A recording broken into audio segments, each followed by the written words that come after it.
Okay, so dear Rand, we are now officially live on Facebook and also on Zoom. Thank you very much for joining us. I will make a short introduction of you. I am pleased to have you, and thank you very much for your time and joining us at GPeC Live.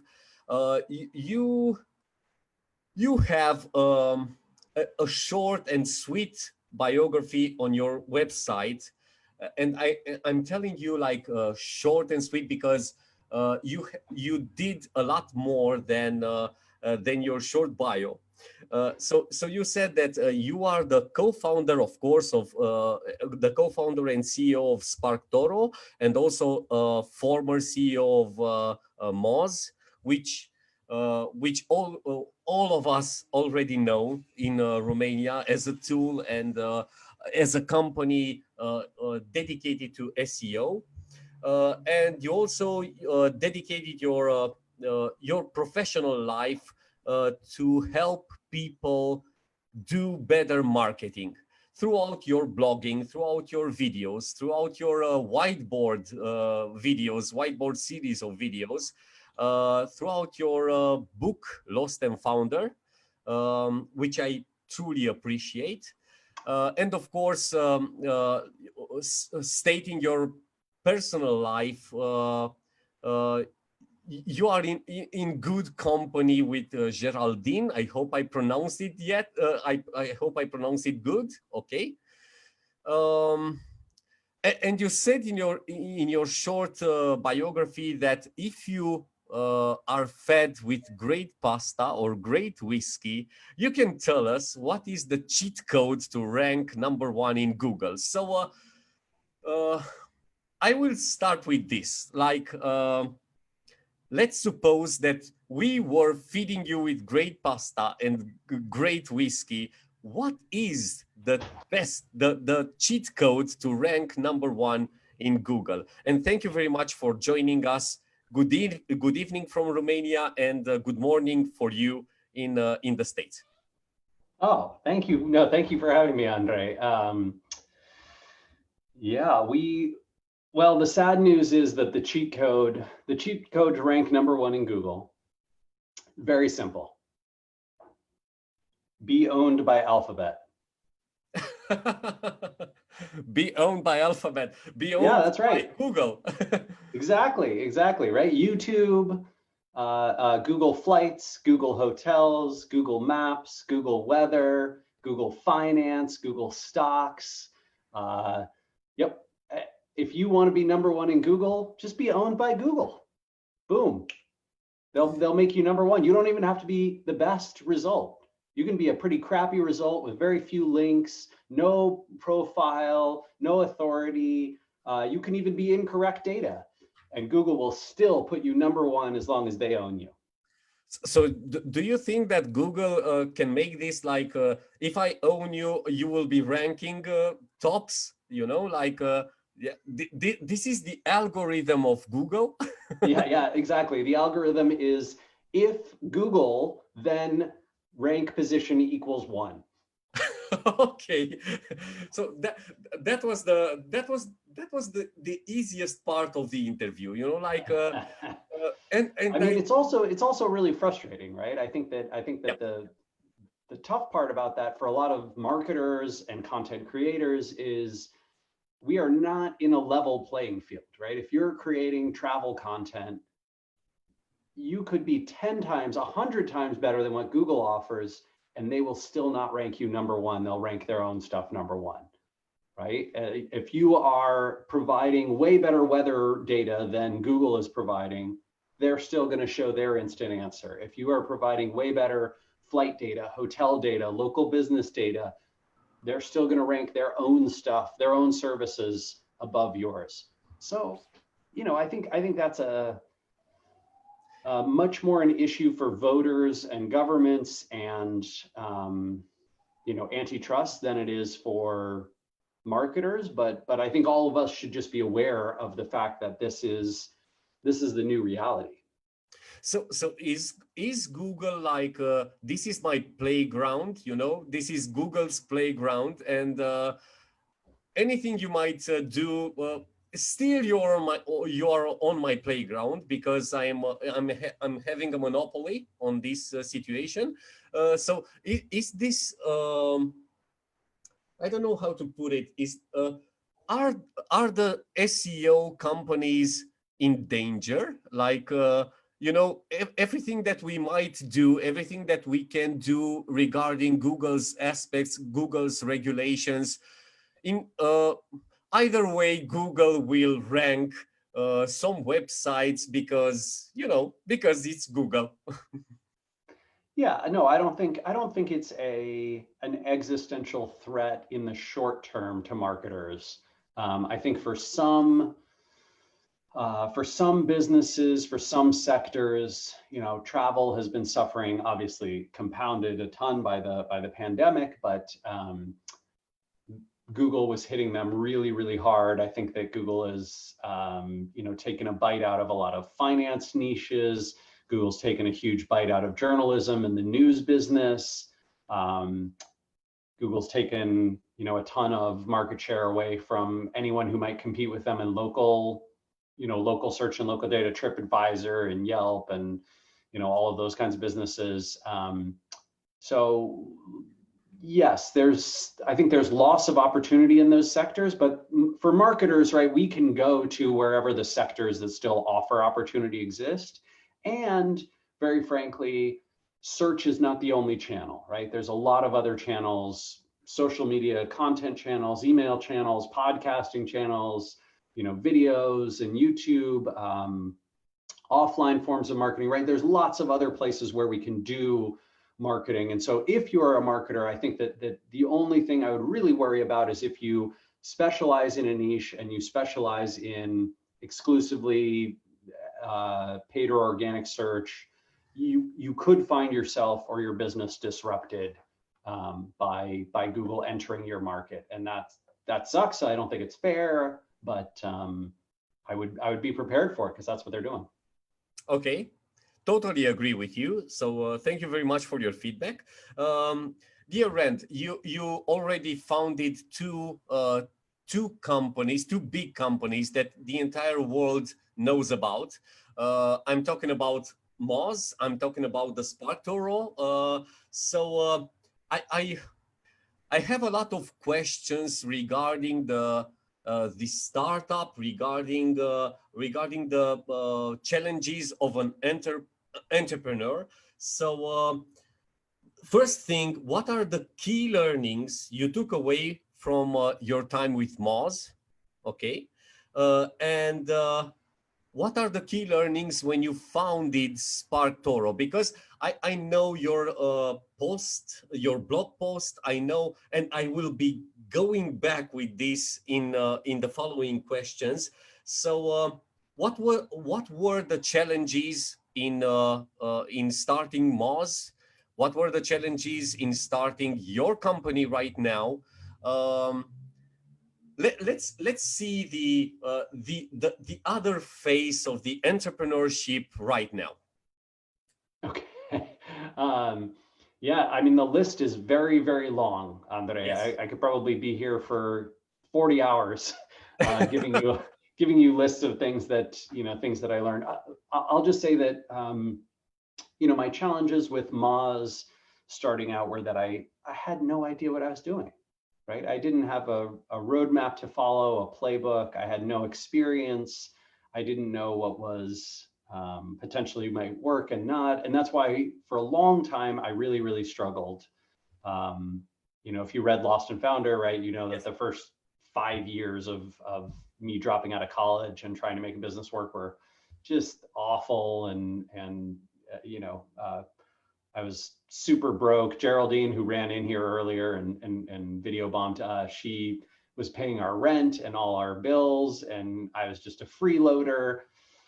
And that was a really tough time. I think that the thing that is absolutely true is that if you are starting a business and you can first, before you do that, join a few startups, right? Join a few early stage companies that are getting off the ground, get some experience under your belt and get paid for it. If you can do that first, I strongly recommend it, right? Because you will learn so much if you can join a company that has, 10 to 20 employees, 5 to 20 employees, right? And be there in the early stages of growth or failure, right? Even if those companies fail, still the experience that you will have can really inform your own experience. And I think that that's the biggest key I learned as an entrepreneur. SparkToro has been a challenge, absolutely, but nothing like Moz, right? We're what are we, 2 months and 2 days after our public launch, right? We launched on April 22nd, and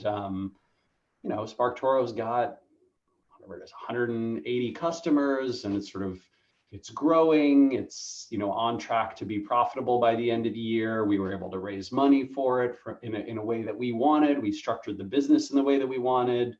I know what marketing channels work. I know how the product's going to resonate. I knew how to interview customers.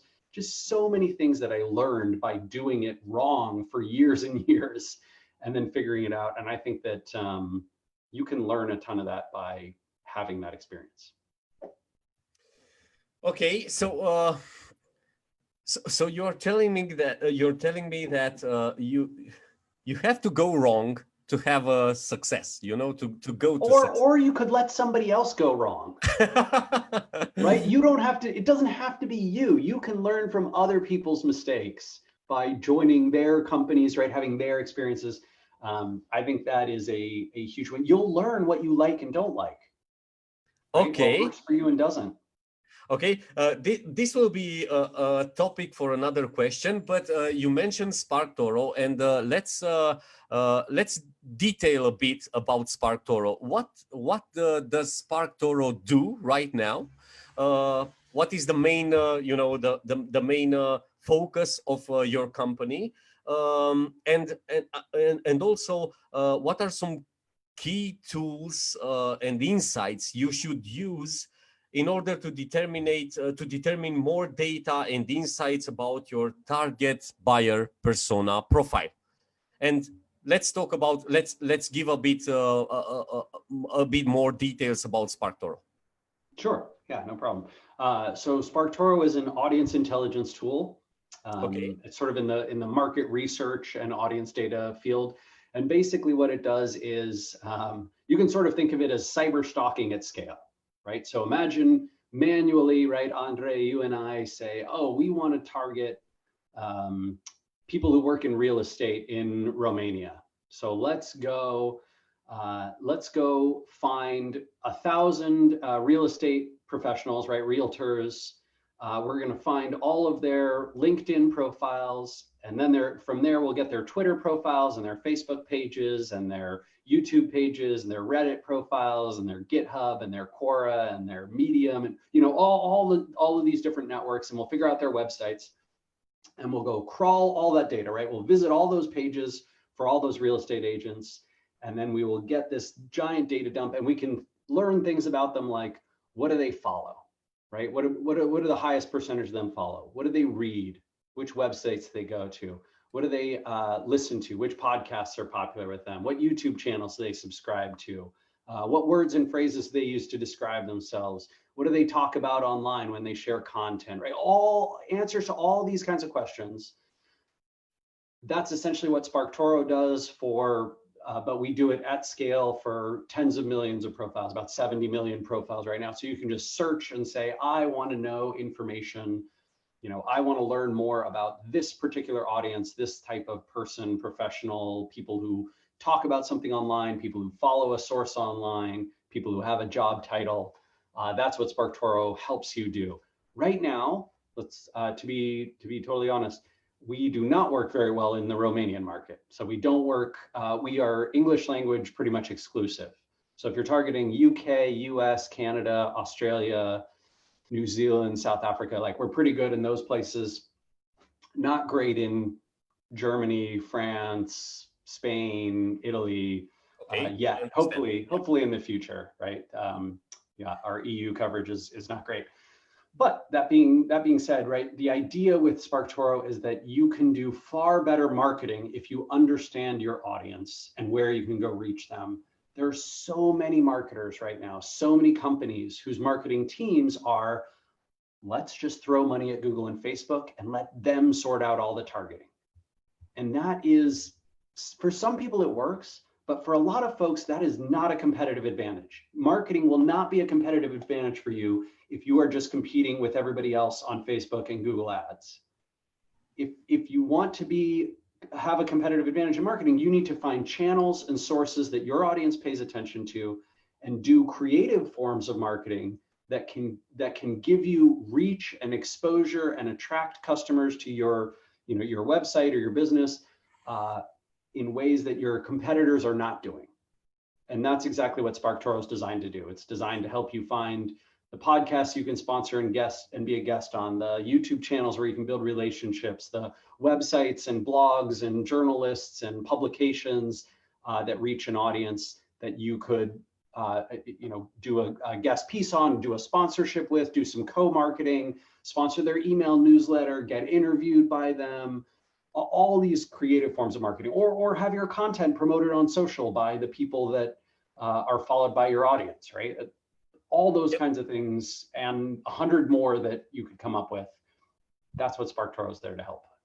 So thank you very much about detailing SparkToro. But on the other hand, I have to ask you, talking about personalization, do you have did you encounter some possible problems regarding the GDPR regulations and so on? No, we didn't. We basically don't collect personally identifiable information. Yeah. Okay. So we leave all that alone. We're not interested in this person's name or their address or sort of anything about them personally. We're just interested in aggregating their job title, the words and phrases in their bio. And we only operate with publicly available information. So the same stuff that Google could crawl the web and find and discover, that's the exact same stuff you'll find in SparkToro. It's just placed into our database in a differently searchable format. So none of this is, there's nothing where we're crawling or indexing data that isn't public on the web already that you couldn't get yourself. Okay, I totally understand. So thank you very much for your clarification on this. You said so. Of course, like an entrepreneur, and you had 2 startups already. And I know your opinion from Lost and Founder, but you said you had some difficulties like any other startup. So my question is, if you see as a founder that your business is not going to break even, yeah, when it is the moment to say, okay, I have to stop this business or I have to go on? Yeah. To my mind, it's less about how long it takes, and it's more about the ramp itself, right? So if what you're seeing is, hey, we grew a little bit in our early days, but now we've hit a plateau and we keep trying new things, right? New products, new services, new ways to reach our customers, new positioning, and none of them are moving us from plateau to growth. That's when you throw in the towel, right? I think you give yourself a certain amount of time and a certain number of efforts, potentially a certain dollar, figure or an amount of money you're willing to spend to get there. And if you don't hit that, if you don't turn that plateau into a growth ramp, then you call it a day. But it is, the journey of entrepreneurship is fraught with peril, right? Most startups fail. And I don't, when I say most, I mean, 80% plus. The best ways that you can prevent yourself from having a business that dies is number one, know your audience extremely well before you get started, right? Make sure that you have people backing your company who are also likely to be customers and amplifiers. So I really like, SparkToro's investors, for example. Most of the people who invested in SparkToro are also the people who want to use SparkToro's product to solve their own business problems. So Okay. this is one of the reasons I think services like Kickstarter and Indiegogo are so amazing, right? The idea behind crowdfunding is, do you want this product or company to exist? If so, pay money, and then the company will exist, right? And that is fundamentally very different from the, the venture capital model, which is essentially very high risk. 95% of the companies that they invest in are going to not return the investment minimum that they're seeking. 85% of them will go out of business before 5 years. So if you want to tank your odds, raise venture, right? Because it really does not go well for 90% of the people who are in that field. And I think that there's alternatives. Sorry about interrupting you, but how can we translate this to an e-commerce website? Let's say that I'm willing to to have to sell tomatoes online. Okay, so this is just an example. I will be basing on what? I will be base my marketing strategy on Google, on Facebook, on community, or on what? How? Because you said let's find out about let's know our audience. Let's find out details about our audience. But my audience can be broad, like. Everyone likes tomatoes, or at least not everyone, or at least the big majority likes tomatoes. So how can we split the audience, and what are my channels, what are my marketing channels in order to go on, to move forward like an e-commerce shop?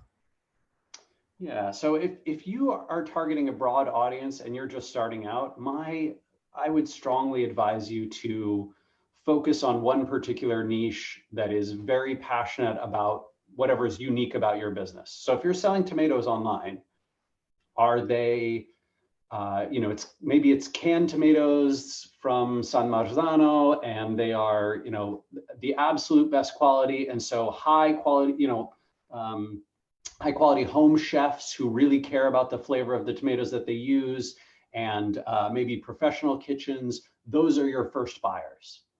So you need to build relationships with some of those people. You better know some of them personally, have personal relationships with them. You should be able to reach them. You should have channels that you can go by. I would start your website first before you ever buy any product, before you ever sell anything.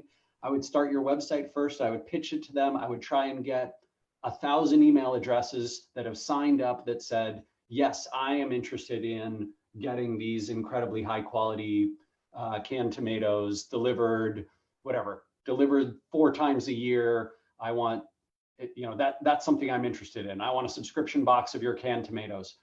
You want that interest first. You want channels that have brought you that interest, because then you have a way to scale your business longer term. And so now you can go out and invest the money in the product and in developing everything.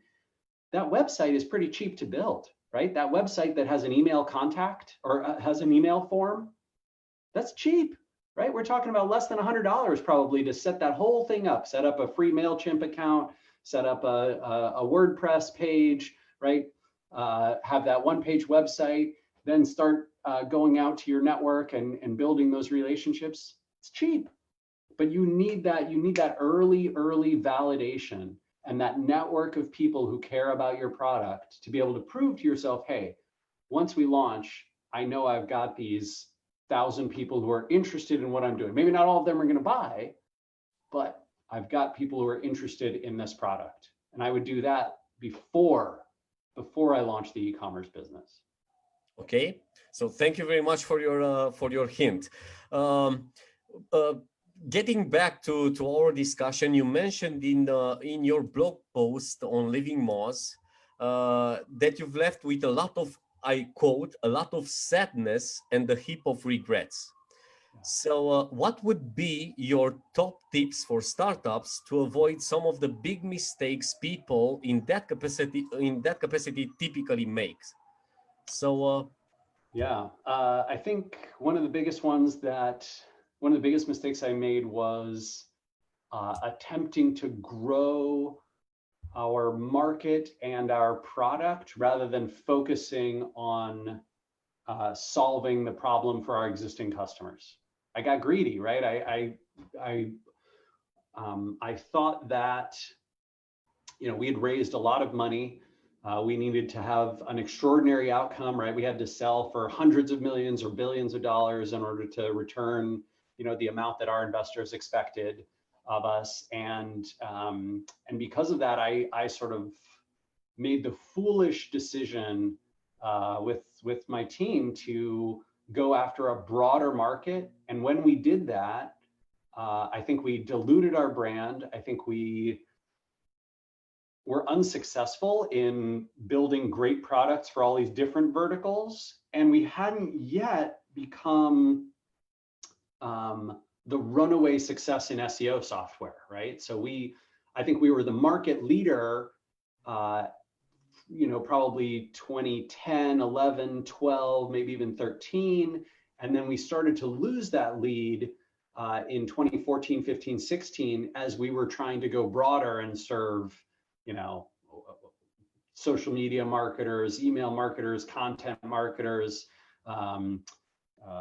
We bought Follower Wonk, we bought Get Listed, and tried to get into local SEO with Moz Local. We tried to expand our market to be, much larger internationally, even though we weren't, I think, optimized for that. So just focus, right? The biggest thing I wish I had done is focus, stick to SEO software, become best in the world at what we were doing. And I think we were only this far away. Like, we were pretty close to doing that. I think a few better leadership decisions in 2012, 2013, and we would have been, market leaders. And instead we gave up that lead. So focus is definitely one. And I have a whole chapter in Lost and Founder about it. Yep. So do you think that this principle can apply to each kind of business, like focus on everything that on your best, like focus on everything that you might do best, and this might be a recipe for success? Yeah, I absolutely think that focusing on one target audience with one product or service that you are constantly improving and have the ability to be best in the world at, I think that is a recipe for success. Okay.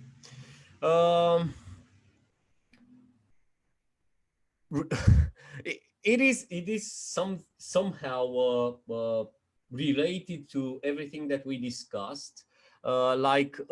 What do you feel that works best for every startup, for most startups? Learning from your own mistakes or from someone else's mistakes. What did you do? What was the point in what was the objective in Moz? What is your focus in SparkToro as a startup? So do you learn from others' mistakes, or do you think you should go and I have to go on my way and see if I'm wrong, this is it? No, I mean, I think it's a superpower to be able to learn from other people's mistakes, right? If you can read a book or a blog post or do a case study of a company, and you can identify things that they did right and wrong, and then learn from that in your own experiences, I think that's amazing. It requires a lot of humility, right? Because many of us, in order to take up the challenge of entrepreneurship and have the sort of confidence to leave our jobs and go start something ourselves, usually that is accompanied by a lot of hubris, which is really detrimental. If you want to be successful, I think that there is sort of these twin, almost competing opposites of confidence and also humility. And if you can tie those together, right? The confidence to start the business, the confidence to keep going, the confidence to try new things, and also the humility to recognize other people have tried this before. How did they fail? What did they do right? How can I learn from their example and experiences? That's powerful, right? That's the whole idea behind reading books, right? Like all these business books you see behind me. That's me trying to learn from other people's experiences rather than having to make the mistake myself. Okay. Let's talk about marketing. We will go into the marketing world, and afterwards into the authorship and personal things. So regarding the marketing, in a survey conducted by your company, by SparkToro, you found that most marketers believe Google's public statements to be incorrect or misleading. So the question is, where do you stand on this topic? Oh, I think most of the time when Google makes a statement about, especially things in SEO, like on paid search, they're often very honest, right? I think the public disclosure on, this is how this ad channel works, or this is how we're doing this. Those things are usually correct. Okay. But in SEO, for whatever reason, the answers are almost always somewhere between incomplete, partially inaccurate, or provably false. And I don't really understand why Google does that. I think they would be better served, in my opinion, they would be better served by one of two things, right? Either saying nothing, right? If they're asked a question and they don't want to disclose how it really works, just saying, I'm sorry, we don't discuss that. There's nothing wrong with that. That's not bad or wrong at all. But they almost never do that, right? Their public representatives almost always give some answer that takes you off in a tangent, doesn't directly address the question's intent, misleads, misdirects, or is just provably false. And I don't really get that, but frankly, it pisses me off. Like, I think it's wrong. I think that is just a crappy way to interact with your community. But Google can get away with it because because it's marketers and SEOs, like, what choice do we have, right? Yep. But why do you think they do this? I cannot figure it out. I don't know why. I think it developed as a cultural element, and it's an artifact of their founding and history, that they sort of built this culture early on of wanting to mislead and misdirect anyone who is trying to optimize for their platform, so that they wouldn't get spammed, so that they wouldn't get so that no one would essentially game their system. And as a result, that historical artifact, even though their systems are much more sophisticated now, they still have this sort of public hangover from those early days, right? I think in a lot of ways, Matt Cutts set the culture of how Google responded. And I think, interestingly, I don't think he personally, I don't think feels awesome about it.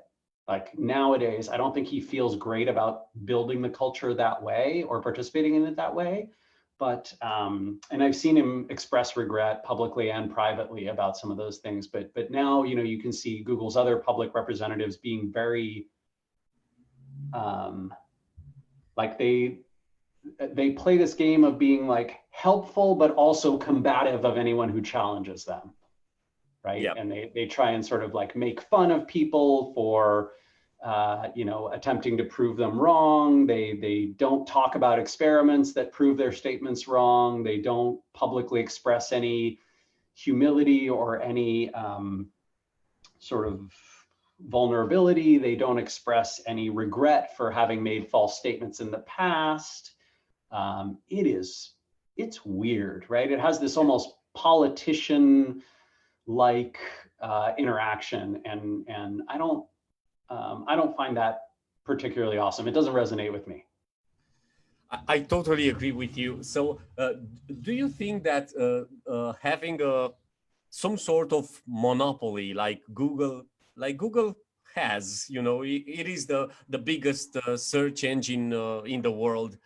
Do you think this is good for the online market, or No. we should have a competitor or so on?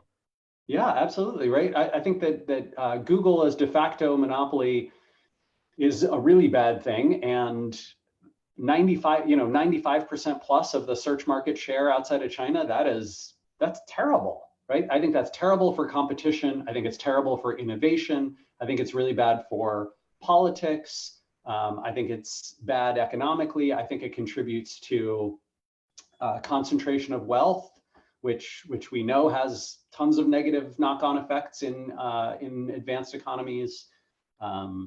Yeah, it's just bad all over the place. And unfortunately, the reality is that individual consumers, individual marketers, individual websites, individual citizens, we don't have the power to make change. The only entities that really have the power to make change are governments, and so we have to rely on their politics somehow. Right. So we have to rely on their politics. And the frustrating part is, if Google were located anywhere else, not anywhere else, but in most other countries, right? The EU, for example, has a lot of regulation around, monopoly behavior, anti-competitive behavior. The United States does as well, but the US has been very lax in enforcement. And Google, frankly, built up an incredibly powerful, close relationship with the Obama administration. And I think the Obama presidency did a lot of good things. I think Obama was a good president and a responsible person and a good human being. And, I voted for him twice. And what do you think about Trump?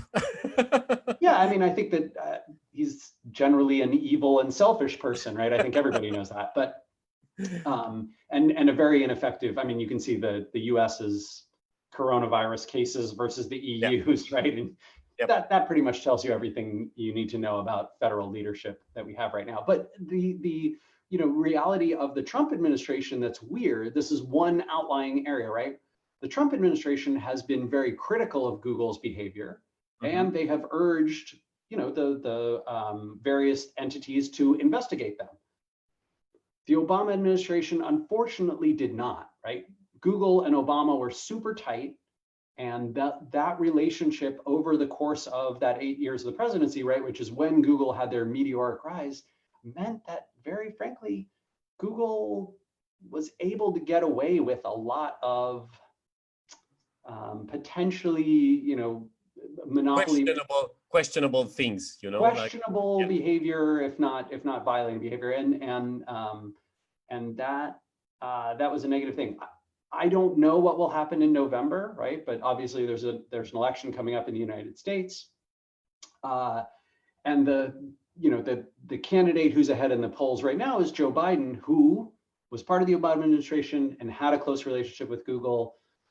So if he wins, I don't know what happens with Google, right? It might not be as aggressive or as actionable as if it had been another candidate. So that. But do you think, like speaking on search engines, of course, Google is the most well-known search engine in the world. But do you think that Amazon or Amazon is not a search engine, but it is the online shop of the world, but most of the people are already searching for things on Amazon. Do you think like Amazon could be a potential, a potential, a potential another search engine for Google? No, I don't think so. I would say that Amazon, much like many other vertical websites, people use those sites to get to the products that they offer, right? So I don't know how popular it is outside the United States, but a lot of people go to Redfin and Zillow when they're looking for real estate, right? Okay. So it's like a search engine for real estate. A lot of people go to Yelp or TripAdvisor when they're looking for, restaurants to check out. A lot of people go to Expedia or Orbitz. Or Expedia, yeah. Yeah, or Booking.com or those kinds of things, right? So those are in each vertical. There are some other players. I think Amazon is one of the biggest players in the e-commerce vertical, but they're not even, I can't remember what the numbers are. I think they're still under 30% of e-commerce transactions, even in the United States, which is where they have the big. So yeah, they're big, absolutely, right? They're a big player, but I think something over 40% of their traffic comes from Google, right? So people start at Google still. I don't see anyone going to Amazon and searching for, best restaurants in Munich. Like, it's not. I don't see them going to Amazon and searching for SEO software. They're not going to go to Amazon and search for what's the weather tomorrow. They're not going to go to Amazon and search for what's the, define this word for me. Like, Google is a search engine. Amazon is an e-commerce website. And that's not to say that you can't get some value if you're an e-commerce player by advertising on Amazon. Just like if you're a realtor, you can get some value by advertising on Zillow, or if you're a hotelier, you can get some value by advertising on Expedia. But it's not the same. Yeah, I totally agree. On the other hand, I recently read a study regarding the fact that when people are searching for products, for detailed products, for descriptions, they are going to Amazon, like reading reviews and so on. Do you think that related to only retail products, only physical products, Amazon can be a direct competitor with Google Shopping, like Google Shopping?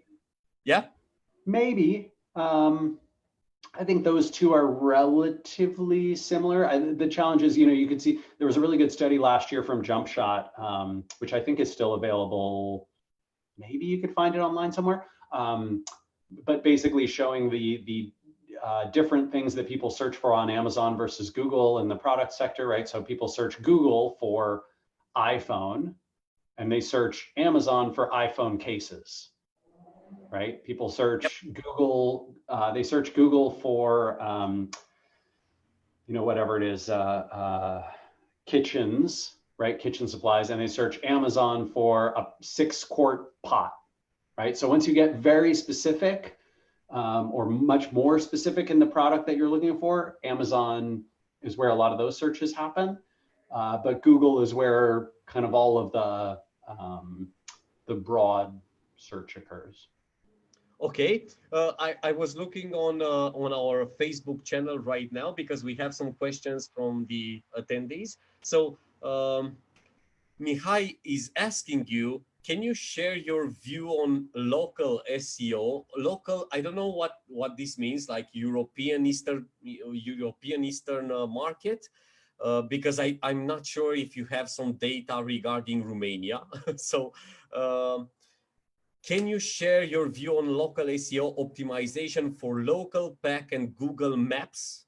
In US, the local pack is listed on approximately 40% on all queries, says Mihai.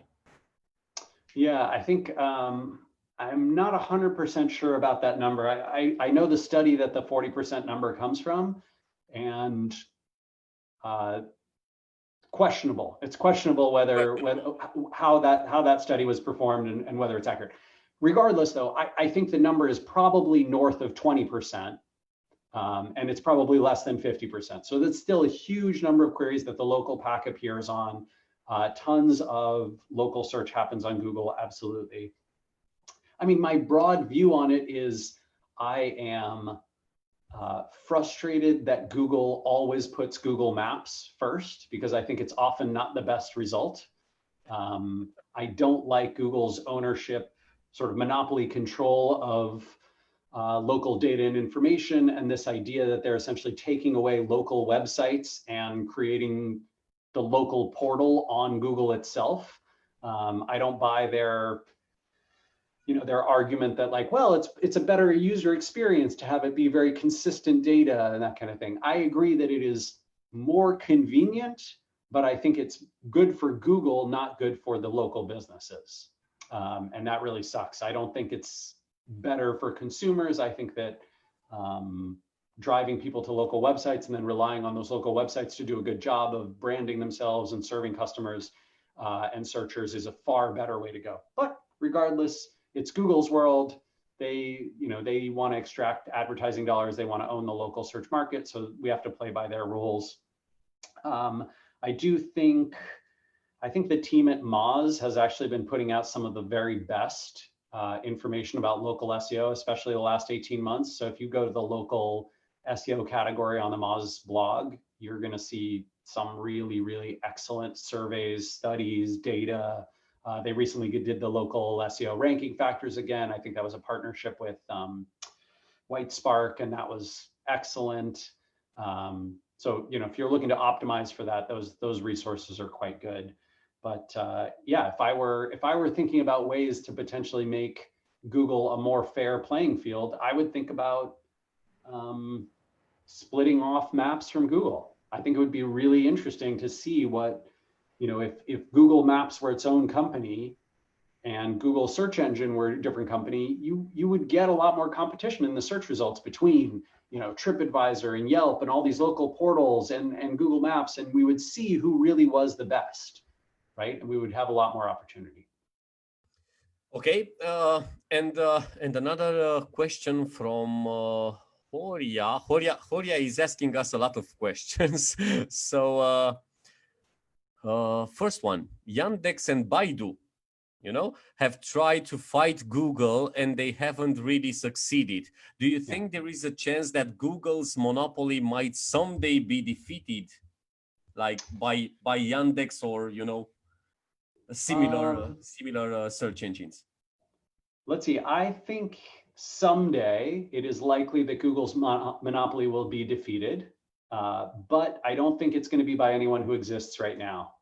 Okay. I think it'll probably be by something entirely new. Like a good example of this, Instagram is not the one, but Instagram is the kind of thing where I could imagine someone disrupting Google kind of in a roundabout way, right? Where we all start to use a platform, a new social network in a different way, and then we suddenly realize like, oh, I can solve a lot of the problems I was solving with Google with this other thing. Mm-hmm. And Google doesn't see the threat and someone else, breaks into that field. I think that is possible. And that's what I think is the most likely one. Look, Baidu has been extremely successful in China, but a big portion of that is, I don't know if this is still true today, but when I was in China, was that about 10 years ago, 10 or 11 years ago, if you did a search on Google, right? I was in Shanghai and I did a search on Google, and at the ISP level, the government redirected me to Baidu's results. Yeah. So that's a very different way of winning in search. I don't know if that's still the case, right? Maybe Baidu now is directly competing with Google and the government isn't redirecting queries, but that redirection was, that's a way to make sure that Google can't win. The Yandex, I think, has been more successful in Russia because they do a better job, they're very language specific. They do a better job of understanding their target customers and their market. Naver in South Korea has been very successful for the same reason. I think, in the Czech Republic, Seznam had some long-term success. I know it's been eroded a little bit by Google now, but yeah, I think that local players can compete sometimes, but Google is very, very powerful, very hard to compete against. Okay. Do you think that when you started doing marketing and SEO and so on, do you think that search engines and social networks back then were more helpful for a marketer than they are right now? Um, Hmm. I don't know if things have changed, but uh, I don't know if the young marketers right now um, have more challenges than we had back Yeah. then. You know, I think yes and no. There are more channels today, more channels of opportunity, and there's a lot more content and information, right? So I think you can ramp up and learn to be a great marketer today much more easily than you could 5 years ago, 10 years ago, 15 years ago, for sure. But yes, there is less opportunity in channels like SEO and paid search, and all of these things are more competitive. All of them have the networks, right, sort of doing more to keep traffic on their sites or in their ecosystems or giving money to them. So yes, it's challenging, it's more challenging. challenging than it was for us. So you think this will go on and amplify, it will be more challenging for, I don't know, after a few years from now, it will be more and more difficult to do SEO, to be a young marketer? Uh, let's see. I think it will be more challenging to stand out exclusively by doing, SEO or paid search or Facebook ads or those kinds of things. I think there'll be more opportunity to do creative forms of marketing, right? To be a great podcast PR marketer, to be a great Instagram and TikTok marketer, to be a great, to be amazing at Pinterest traffic driving, to be great at, social media marketing, to be great at brand marketing. I think that there will be always be continued opportunity for innovation, but the channels the classic channels that maybe you and I grew up on, those will keep getting more competitive and more difficult to stand out in. Okay. And talking about this entire environment, this entire pandemic, which hopefully we will be we will be getting off of it soon. Would you say that I don't know? Are there some challenges regarding the marketers, or how did this pandemic change the marketing world from your point of view? And Yeah. what are the new challenges from now on?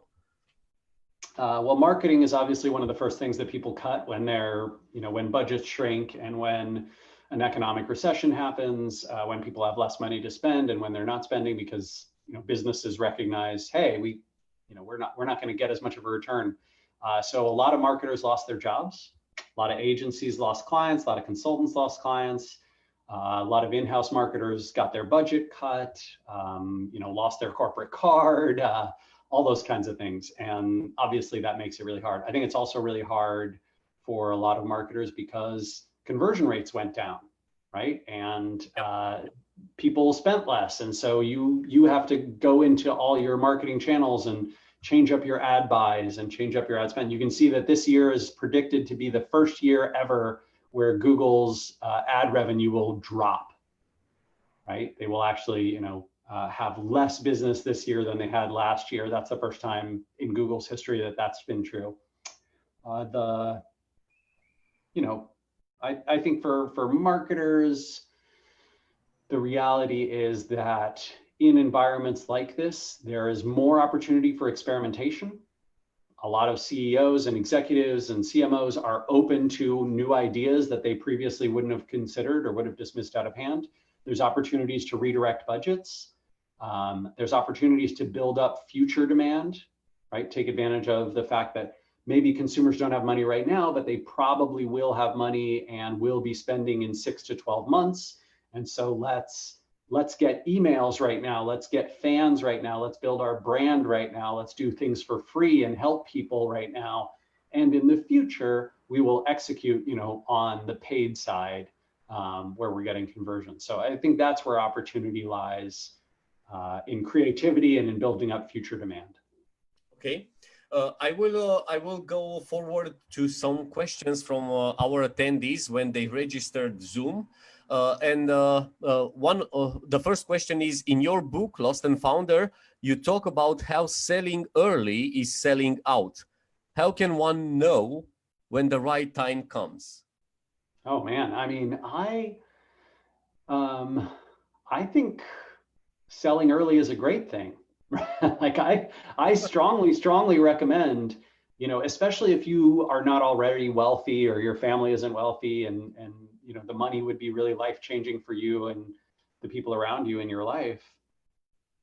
Take that exit, right? Take that exit early, because entrepreneurship is something that you can do multiple times. You don't just get one crack at it, right? I think for a long time I thought, well, what if Moz is my only shot? What if this is the only company I'll ever be good at? What if, you know, I blow it?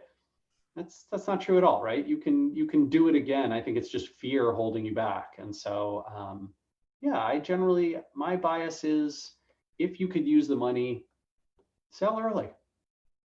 Okay, but you stood together with Moz for years. So Yeah. why didn't you do this? I was an idiot.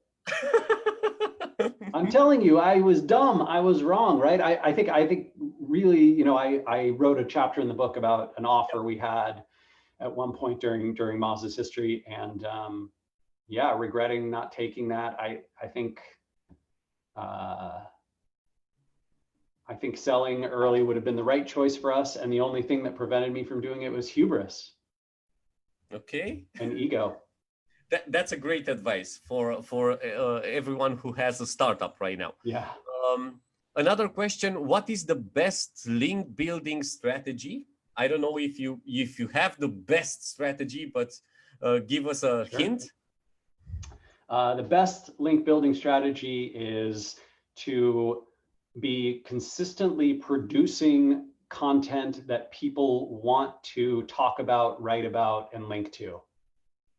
If you do that, right, if you identify, oh, here's the world of potential influencers in my world, right? Bloggers, journalists, authors, people who are creating content on a regular basis. What do they want to write about? What do they find interesting? What do they need to cite and source? What graphs and data and surveys and interviews and products and stories are they writing about? I'm going to make those things. I'm going to make those things on a regular basis, and then those people are going to write about me and my work, and that will get me links on a regular basis. And you don't need to do much of anything else, right? You don't have to do a lot of proactive link building. You're just reactively earning links by producing things people already want to write about. Okay, so it's about creating content, great content, good quality content. I mean, good quality and great content, those are kind of meaningless to me, right? Okay. I don't think those mean anything. The way I would think about it is not in terms of how good is it or how great is it. The question is, how well does it serve the audience of people who can link to it? Okay. Right? So you're essentially not creating content for your customers. You are creating content for an audience of people who can link to your site. And this audience over here that can link to you usually is made up of, you know, folks who work in media, folks who are journalists, folks who are bloggers, folks who run websites, folks who have powerful social media accounts, folks who are regularly citing and sourcing data.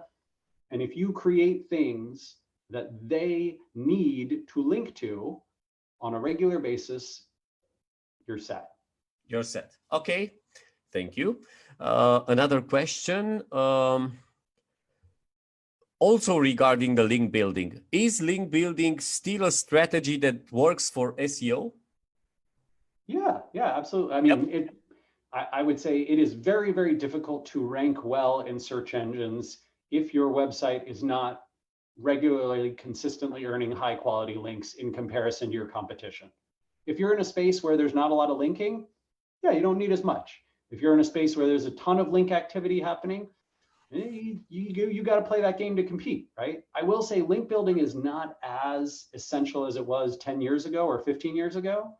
It's still powerful, but it's not as game changing as it used to be. You can do a lot more with sort of content and on-page SEO, on-site SEO.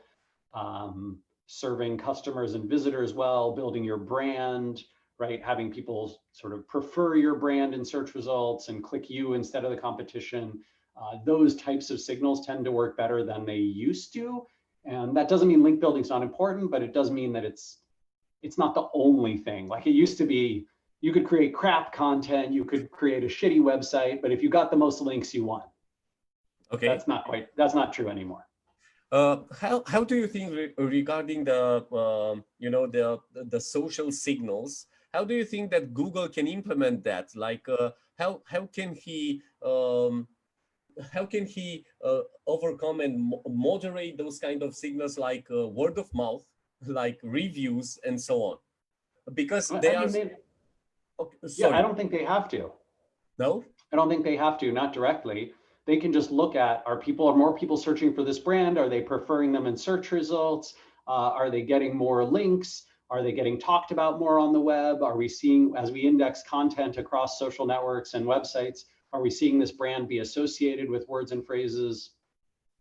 Mm-hmm. Boom, that's all they need, right? So when they say, oh, we don't look at, social media. Yeah, but you look at the internet, and social media makes up a ton of the internet, right? You look at the web. And so if you see, SparkToro and audience intelligence, and those words are often together, and lots of people are talking about them, and it's coming from tons of different sources, and many people who talk about and write about audience intelligence end up linking to SparkToro, you're going to prefer our brand, right? Like we are going to rank better.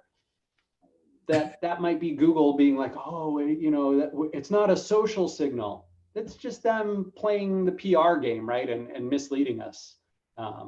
It is coming from social data, even if it is not directly the cause. Yep, totally agree.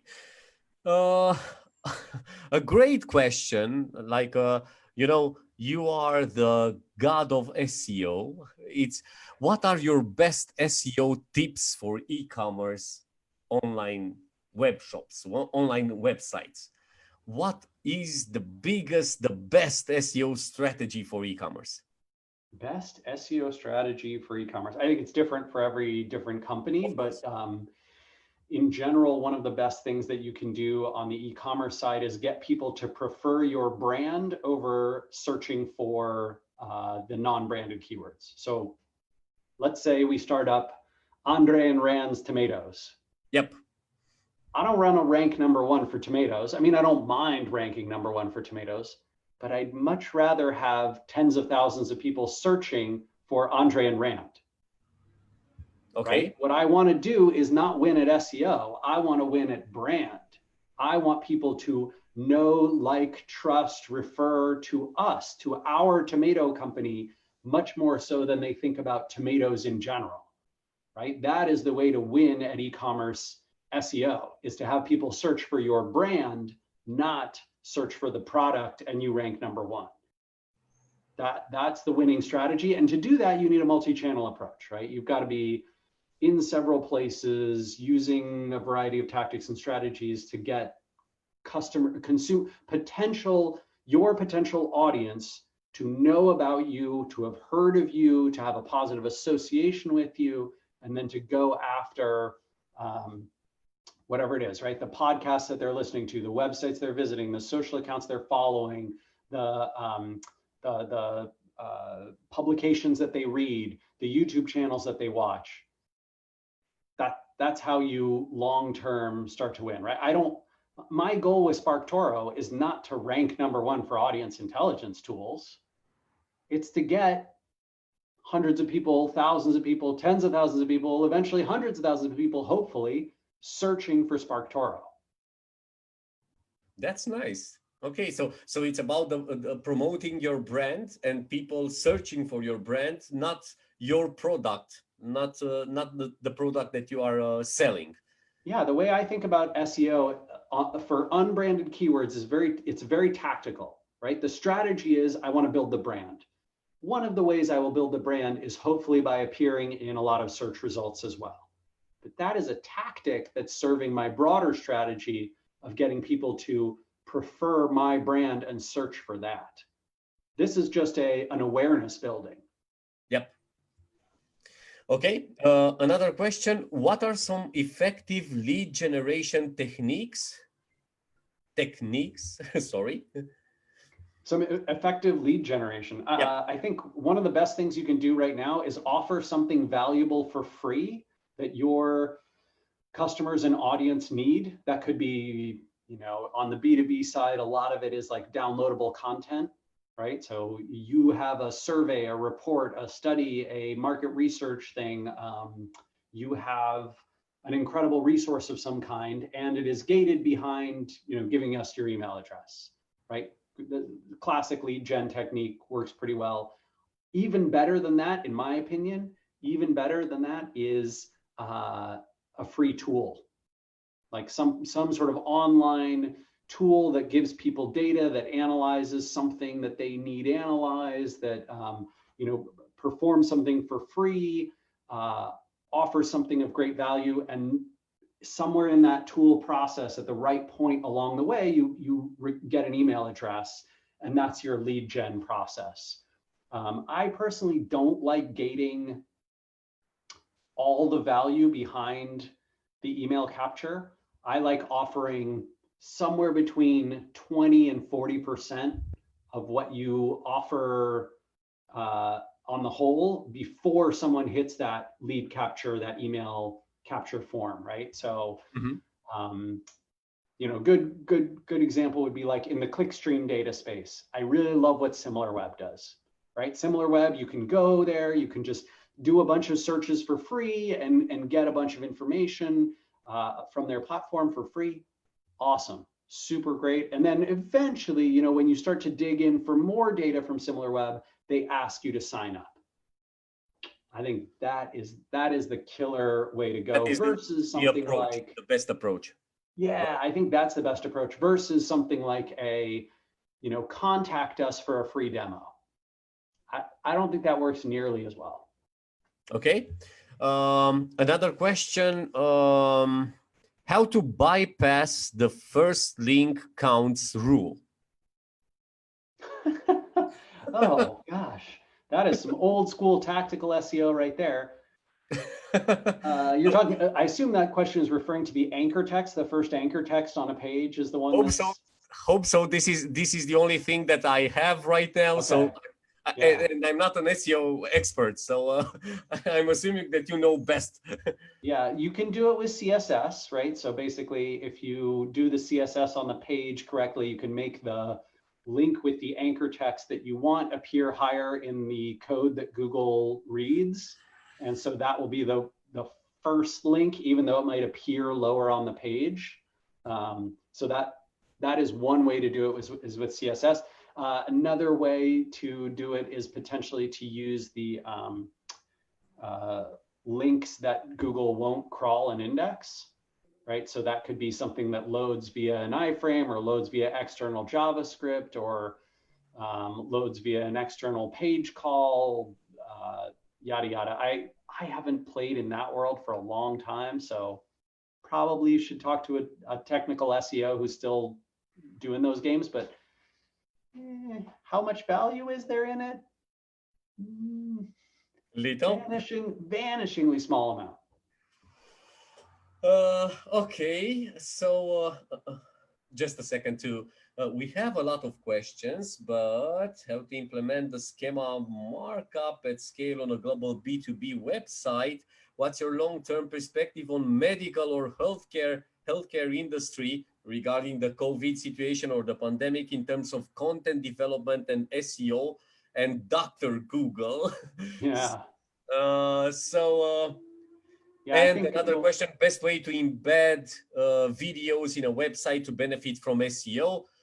All three of them, yeah.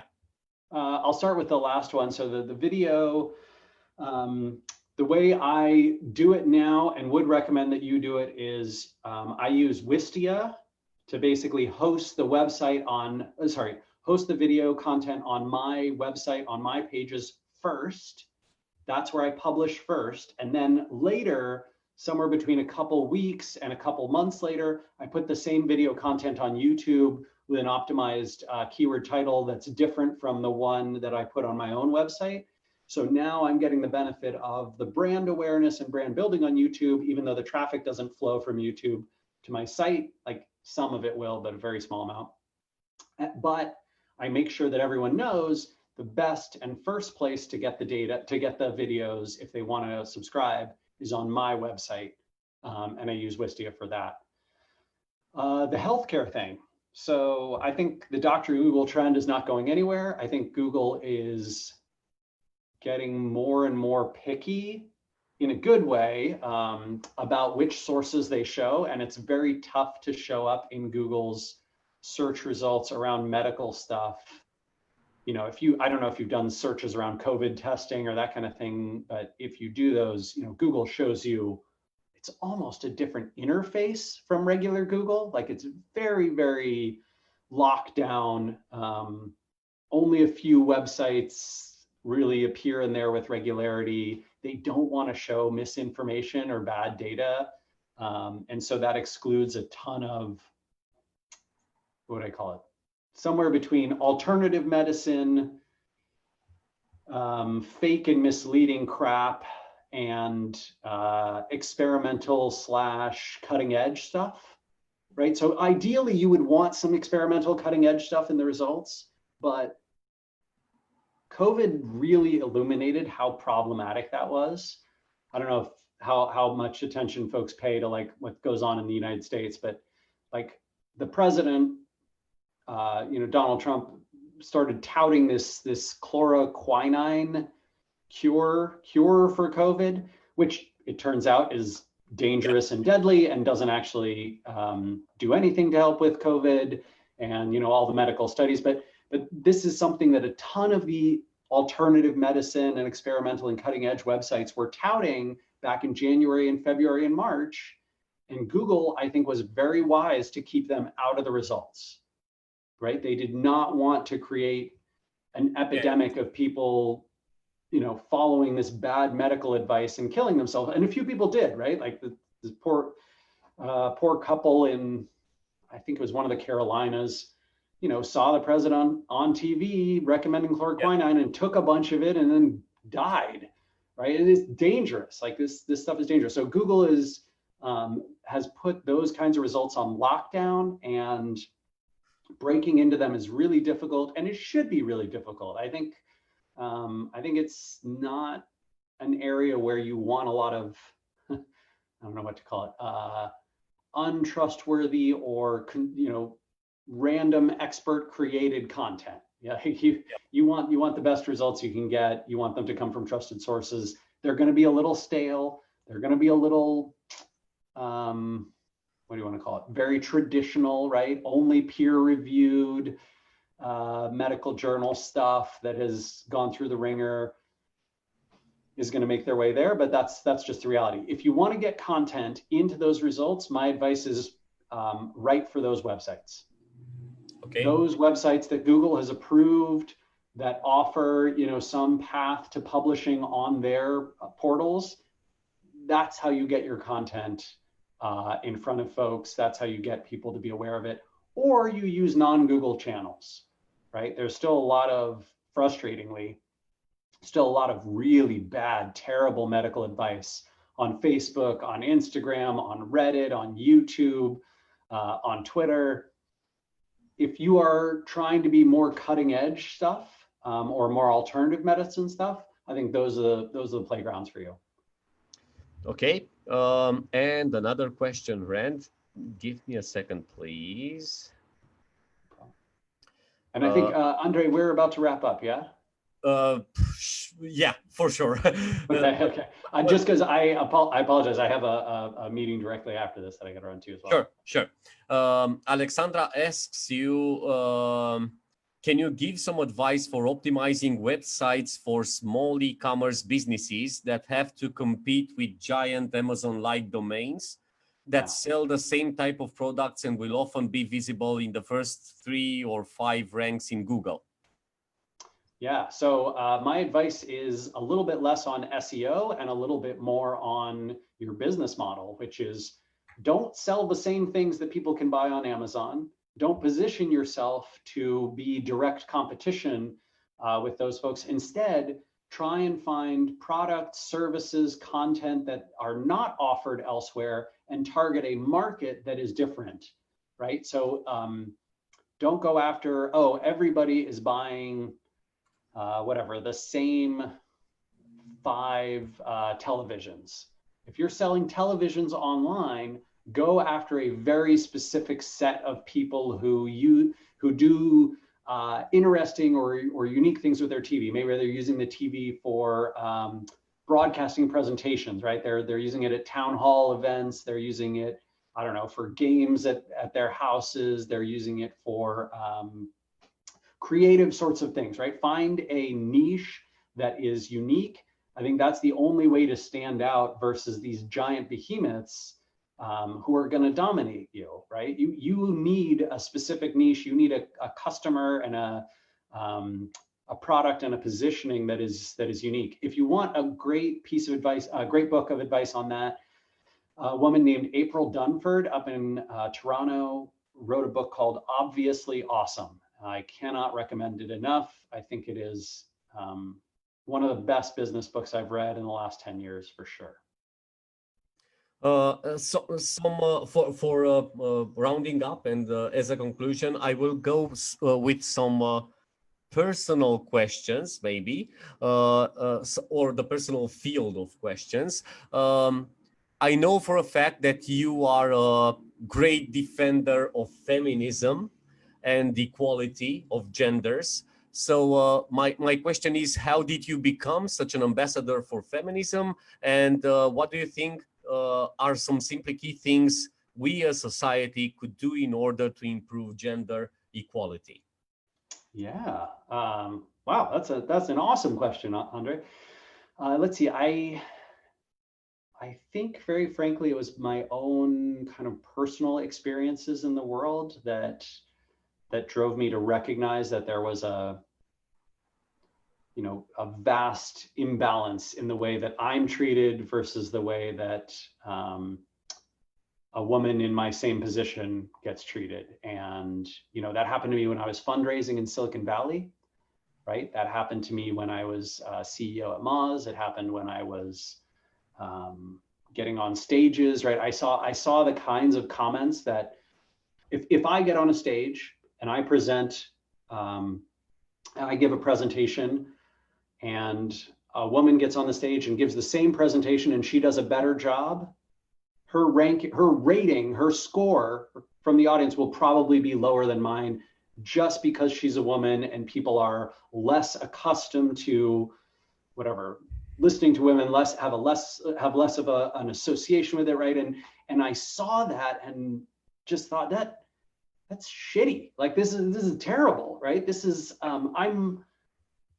I'm competing in a rigged game, right? Like my success, whatever my success has been, is almost certainly due to the fact that history has had this bias toward men, and I don't want to play in a rigged game. I want an even playing field. I want everyone to have the same opportunities.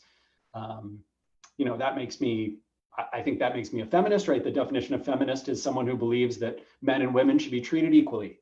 And that is absolutely what I believe. That makes me, right, someone who very much believes in racial equality and racial justice, and in giving people of color more opportunities, because again, history, especially in the United States, has just been absolutely brutal and unfair, and not just history, but present day reality is totally unfair.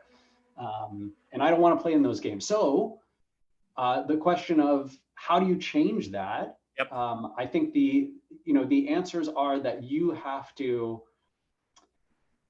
we have to as individuals recognize that the bias exists inside us. None of us are able to see, are always able to be non-racist or non-sexist or unbiased against whatever, people with disabilities or people who have different accents than us, speak different languages, come from different geographic places. We all have that bias. So we have to recognize it and then fight against it in the ways that we recruit our team members, in the ways that we judge the people around us, in the ways that we recruit people for, our events, in the way that we hire, in the way that we promote, in the way that we pay people, right? We have to consciously take actions mentally and in the real world to fight against those. We can't just rely on ourselves being fair and equitable judges.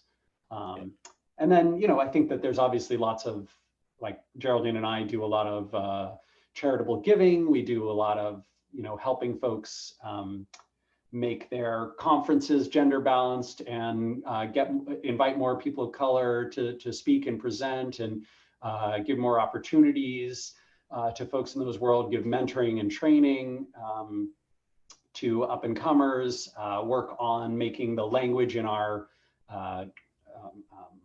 job postings more fair and inclusive, get those job postings into different places so that we can attract people from different backgrounds, like all that kind of stuff. There's just, the list is so long, but you have to take action, right? You have to take proactive action. You cannot rely on yourself being like, no, I treat everybody equally.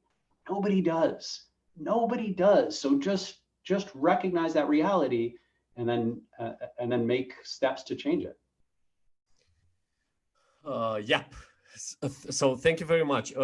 Deep and thoughtful thought to yeah. say. And this is obviously a huge topic, and I am no expert in this field, right? I can tell you what I do and what I try to do and who I listen to, but it's not like online marketing where I know a lot.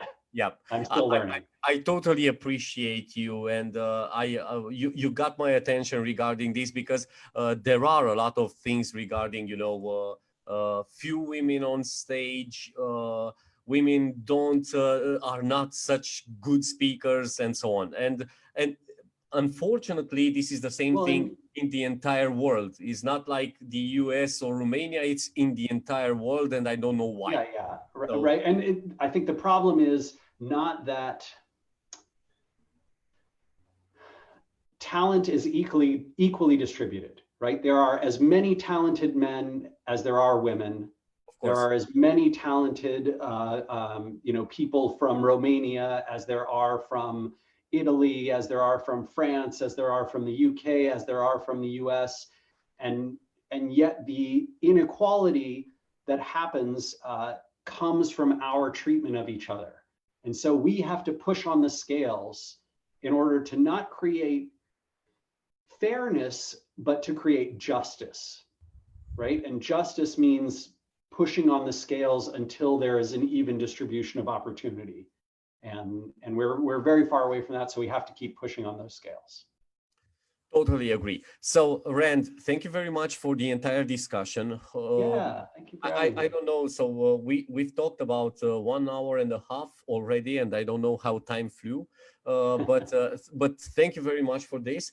Do you have some final thoughts to leave? I don't know, to end up this and give some final thoughts, or maybe an advice, or maybe your opinion on something for the attendees who watched us right now. Sure. Yeah, I think the stage is yours. I think now is an awesome time to experiment in your marketing, to pitch those things that your boss, your team, your client said no to 6 months ago, a year ago. Right now, a lot of people are looking for new ways of doing things, and they are open and receptive to those ideas. And so if you are in marketing, there's never been a better time to be creative, be experimental, consider new channels and tactics. And thank you so much, Andre, for having me. I apologize that I have to run so quickly, but great to be here, man. Thank you very much, Rand, and hopefully we will see you in Romania at GPeC sometimes when the pandemic will go off. Sounds good. Thank you very much. Have a nice day. Bye.